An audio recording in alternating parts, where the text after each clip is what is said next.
하나님 말씀은 마가복음 11장 3절부터 6절, 신약성경 73페이지, 마가복음 11장 3절부터 6절까지의 말씀입니다.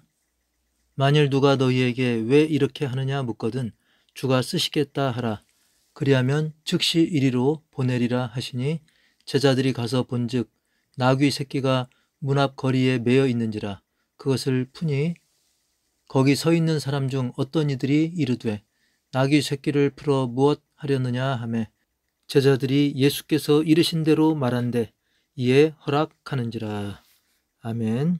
오늘은 말씀하신 대로라는 제목으로 함께 은혜를 나누기 원합니다. 대선이나 총선 등등 선거 때마다 주목받는 직업 중에 하나가 점쟁이입니다. 많은 점쟁이들이 마치 예언하듯 당선자를 얘기하는데요. 사실 유력한 후보 2명 중에 1명이 되는 게 대부분이죠. 그러니까 50% 정도 맞추는 격입니다. 심지어 그 중에서도 더 많은 지지를 받는 사람들이 대개는 티가 나는 법이라서 심지어 일반인 중에서도 평소 뉴스 좀 챙겨보고 정치에 약간의 관심만 있어도 어느 정도는 맞추죠. 그럼에도 불구하고 사람들은 그것을 맞춘 점쟁이를 용하다면서 소문을 내기도 합니다. 그러면 이것과 비교해서 성경의 예언은 어떨까요? 성경의 그런 예언의 상황들을 보면 50%를 우리가 칠 수 있는 그런 확률이 아니라 정말로 일어나기 힘든 그런 기적과 같은 희박한 상황들이 그것도 한두 가지가 아니라 수백 개 이상 그것이 예언이 되고 훗날 수십 년이 흐르고 수백 년이 흐르고 나중에 대조해 보면 정말로 여지없이 딱딱 맞아 들어가는 것들을 우리가 볼 수가 있습니다. 오늘 말씀에서 예수님이 나귀를 타신 것도 그냥 예수님 그날 기분이 말 대신 나귀가 타고 싶다 그렇게 해서 된 게 아닙니다. 이 일 역시 이미 구약성경 스가랴 9장 9절에 예언된 것이었고 그 예언 역시 그대로 이루어졌던 것입니다.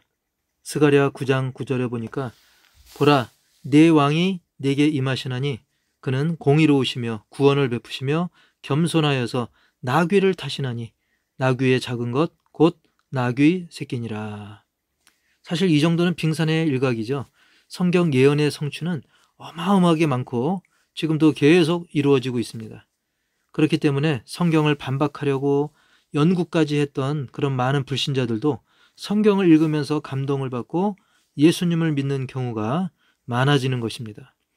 심지어 예수 믿는 사람들을 극도로 핍박했던 과거 그 로마 제국도 나중엔 예수님을 믿게 되면서 그들의 원년을 바꿀 정도가 되었던 것이죠. 사실 로마 제국은 자기네 건국 신화, 즉 그리스 로마 신화의 근거를 두고 약 560년 동안이나 써오던 그 원년을 바꿔버립니다. 언제로 바꾸냐면 바로 예수님 탄생을 기준으로 그들은 바꿔버립니다. 그것이 오늘날까지 이어져서 전 세계의 연도 표준이 되었던 것입니다. 그래서 예수님 탄생을 기준으로 해서 BC, Before Christ, 예수님 이전, 기원전으로 나누고요. 그 다음에 AD는 아노 도미니의 약자죠. 주님의 해, 즉 우리의 주인 되시는 예수 그리스도의 시대, 그것을 오늘날까지도 사용 중인 것이죠. 정말로 놀라운 일 아닙니까? 예수님이 누굽니까? 로마 그 사람들이 자기들이 반역자로 낙인 찍어서 십자가에 못 박도록 내어준 그 예수님을 왜 이토록 정말 중요한 연도의 표준, 기준으로 삼았겠습니까? 로마가 볼 때 예수님도 다른 죄수들처럼 죽음으로 그냥 끝날 줄 알았지만 놀랍게도 예수님은 다르게도 부활하셨다는 겁니다. 유일하게 부활하신 것이죠. 그리고 이것은 신화나 설화가 아닙니다. 수많은 증인들이 있습니다. 예수님의 가족이나 제자들, 지인들 외에도 많은 증인들이 있어요. 고린도전서 15장 6절에도 보면 그 후에 500여 형제에게 일시에 보이셨나니 라고 기록하고 있습니다. 그래서 많은 신자들이 죽음을 각오하며 예수님 부활의 복음을 전했고 당시 신자들을 핍박하고 죽이던 최강국 로마도 결국은 이토록 확실한 진리를 더 이상은 거부하지 못하고 오히려 국교로 공인을 했던 것입니다. 이것이 쉬운 일이 아니죠. 진리가 아니면 있을 수 없는 일입니다. 요즘으로 말하면 지금 대통령이 이렇게 입장을 바꾸고 그리고 법을 바꾸고 이렇게 제도를 바꾼다는 거, 작은 거 하나 바꾸는 것도 쉽지 않습니다. 그런데 과거 로마가 정말 이렇게 파격적으로 이렇게 했다는 것은 그냥 되어지는 일이 아니었죠. 그러면서 당시에 로마 제국이 이제 달라진 점들이 있는데요. 그들을 통해서 주일이 제정이 됩니다. 그들은 예수님 부활하신 그날, 오늘날 일요일이라고 부르는데 그날을 주일, 주님의 날 이렇게 바뀌게 되죠. 그래서 이날은 예배드리며 쉬는 날로 정해집니다. 요즘 우리가 주일날 쉬는 건 너무 당연한 거고 토요일까지도 쉬지 않습니까? 그것까지도 당연시되는 시대입니다. 하지만 옛날엔 그렇지 않았습니다. 당시 매 주일마다 쉰다는 거, 게다가 시간이 더 흐르니까 이제는 노예들까지도 쉬게 해줍니다. 이건 정말 말이 안 되는 그런 역사죠. 그런데 이게 왜 이루어졌습니까? 바로 예수님 때문에 그렇게 된 것입니다. 그게 그때 만들어지면서 7일에 한 번씩 일요일이라고 부르는 바로 주의 날, 주일날 쉬는 것이 전 세계적인 문화로 점점 확산돼서 지금까지 이르게 된 것이죠. 제가 한번 문제 내보겠습니다. 여러분 10월 9일은 무슨 날입니까? 너무 쉽죠? 바로 한글날입니다. 자, 1년에 한 번 우리가 한글날은 1년에 한 번인데 이날 쉬는 거 굉장히 고맙고 의미 있게 느끼고 있습니다. 그 계기가 됐던 세종대왕에게도 우리가 정말 고마운 생각이 들지 않습니까? 이렇듯 1년 중에 하루 있는 한글날도 우리가 고마워하는데 이것은 무려 52일, 즉 주의 날은 1년으로 따지면 52일이나 됩니다. 바로 예수님 때문에, 예수님의 부활 때문에 주일을 우리가 이렇게 쉬고 예배할 수가 있게 된 것이죠. 그리고 그런 제도를 이제 정착시킨 것은 바로 로마 제국이었던 것이죠. 역설적이지 않습니까? 그리고 예수님 나신 해가 원년이 되었던 겁니다. 좀 전에 말씀드린 것처럼 사실 로마는 그 로마 신화의 바탕을 두고 그들의 원년을 정했지만 그것을 이제 뒤로 한 채 건국 560년 만에 예수님 태어난 해를 원년으로 바꾼 겁니다. 이후 전 세계가 이것을 기준으로 삼아서 지금 우리가 2024년이라고 부르는 것도 예수님 나신 해를 기준으로 2024년을 따른 그 기준에 따르고 있는 거예요. 지금 세계에는 뭐 다른 걸 기준으로 삼는 경우가 있습니다. 석가모니가 온 날을 기준으로 해서 불기 몇 년 하기도 하고 또 단군을 기준으로 해서 단기 몇 년 이런 기준을 잡는 경우도 있지만 세계적으로 통용되지 않고 전 세계적으로는 예수님이 태어난 해를 원년으로 사용해서 지금 연도를 삼고 있는 것입니다. 그야말로 예수님은 만왕의 왕이시구나 이것을 생각하게 됩니다. 다시 오늘 본문으로 돌아가면 예수님이 하나님의 뜻대로 온 인류를 구원하시려는 과정에서 예루살렘으로 가시는 길이었는데 뜬금없이 예수님은 굳이 제자들을 마을로 보내서 나귀를 구해오라고 하십니다. 그 상황이 아주 구체적입니다. 2명의 제자들에게 2절 말씀을 보면 맞은편 마을로 가라.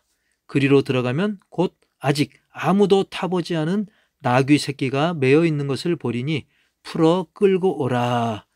이렇게 말씀하셨고요. 그리고 3절에 만일 누가 너희에게 왜 이렇게 하느냐 묻거든 주가 쓰시겠다 하라. 그리하면 즉시 이리로 보내리라 하시니. 정말 우리가 바꿔놓고 혹시라도 제가 여러분에게 이런 종류의 심부름을 시킨다면 굉장히 당황스러울 것 같아요. 예를 들면 제가 성도님 중에 어떤 한 분에게 가서 농협 옆에 어떤 주차가 된 경차가 있다. 레이나 뭐 마티즈 또 모닝이 있는데 그거 끌고 오세요.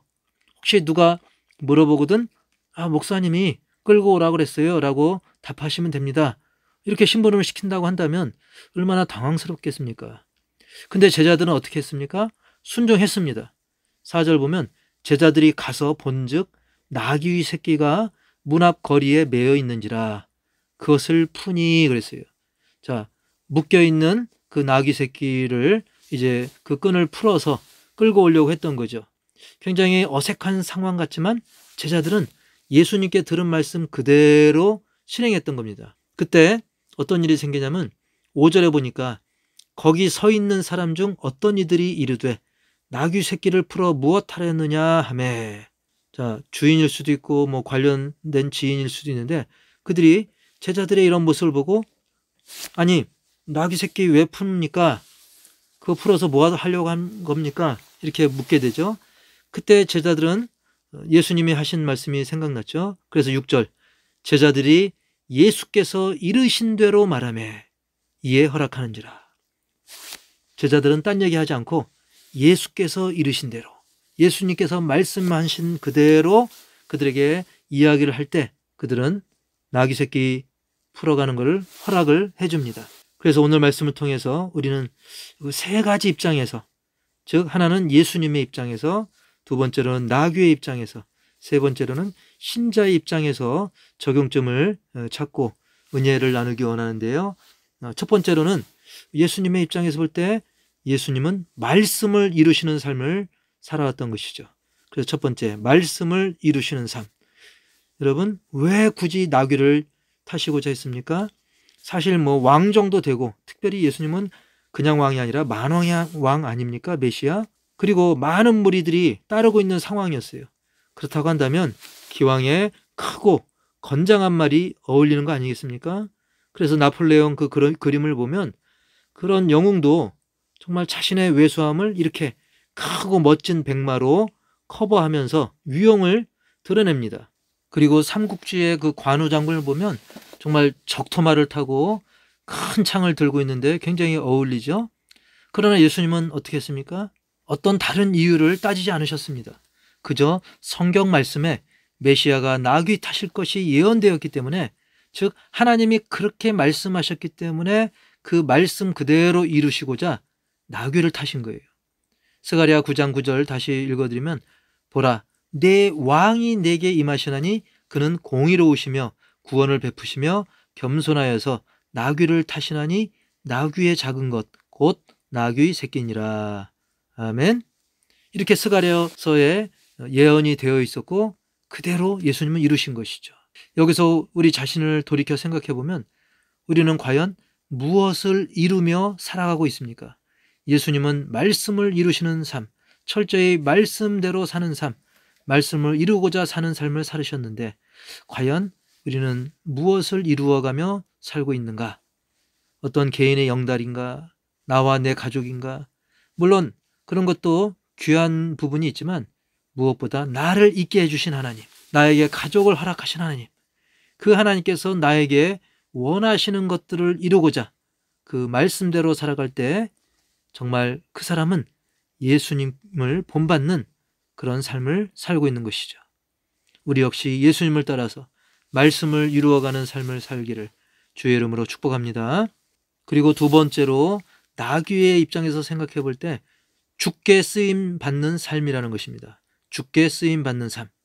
자, 나귀는 묶여 있었습니다. 그리고 흔해 빠진 나귀입니다. 별 볼 일 없는 나귀입니다. 그런데 예수님이 그 나귀를 타시게 되면서 그 나귀는 예수님의 귀한 구원의 여정에 귀하게 쓰임받게 되었고 세계 만방이 성경을 통해 이 사실을 다 알게 되었던 것입니다. 우리 인생을 나귀의 입장에서 생각해 보면 사실 우리도 삶의 고뇌와 죄악에 묶여 있었습니다. 나귀를 보면 엄청난 짐을 지고 있지 않습니까? 주변에서 나를 돕는다 해도 그것은 우리의 어떤 짐, 우리가 지고 있는 그런 짐들의 근본적인 그런 문제를 해결해 줄 수는 없는 것입니다. 특히 죄와 죽음의 문제만큼은 절대 불가능한 문제인 것입니다. 그런 나에게, 그런 짐을 지고 있는 나에게 복음이 들려옵니다. 그 복음을 믿는 우리는 하나님의 자녀가 되었고 게다가 주님은 나를 쓰시고자 하십니다. 우리를 얽어매고 있던 죄와 사망의 저주는 예수님의 십자가 보혈의 공로로 다 풀어지고 우리는 주님을 위해 쓰임받게 된 것입니다. 할렐루야. 주님은 만왕의 왕이십니다. 세상의 왕들은 기껏해야 수년에서 수십 년 정도의 권력을 휘둘러 봐도 금방 어느새 그 권력이 끝나버립니다.